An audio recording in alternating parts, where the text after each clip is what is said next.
हुआ कॉलेज परिसर जीवंत लग रहा है, जहां योगानंद और अनमोल एक बेंच पर बैठे हैं। उनके चेहरे एक साझा उद्देश्य से चमक रहे हैं। योगानंद गंभीर और केंद्रित होकर एक समस्या की पेचीदगियों में गहराई से उतरते हैं। उनके हाव भाव जटिल समाधानों को दर्शाते हैं।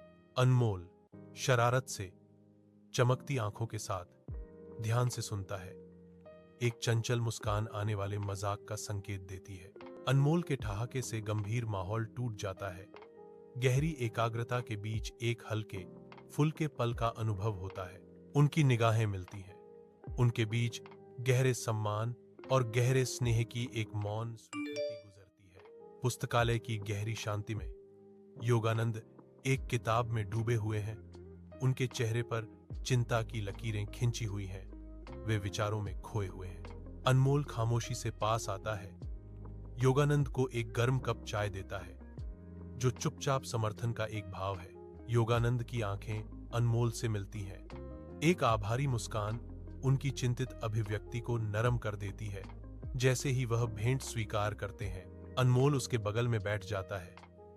उसकी अनकही उपस्थिति एक शक्तिशाली मरहम है, जो साधारण संगत से योगानंद के बोझ को कम करती है। एक सुनहरी सुबह एक पहाड़ी की चोटी को नहलाती है, जहां योगानंद और अनमोल बैठे हैं। उनके नीचे फैला शहर एक मनोरम दृश्य प्रस्तुत कर रहा है। योगानंद, उनकी आंखें भावनाओं से भरी हुई, अनमोल की ओर मुड़ते हैं। एक गहरा भाव साझा होने वाला है। वह कहता है, तुम्हारे जैसा दोस्त होना एक आशीर्वाद है।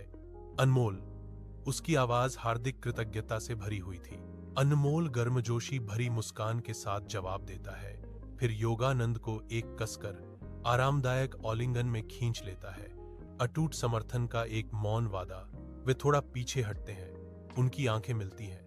उनके बीच एक अटूट विश्वास और प्रेम चमकता है। सूर्य की किरणें उनके चेहरों को चूमती हैं, जिससे उनकी गहरी दोस्ती और भी सुनहरी और शाश्वत लगती है।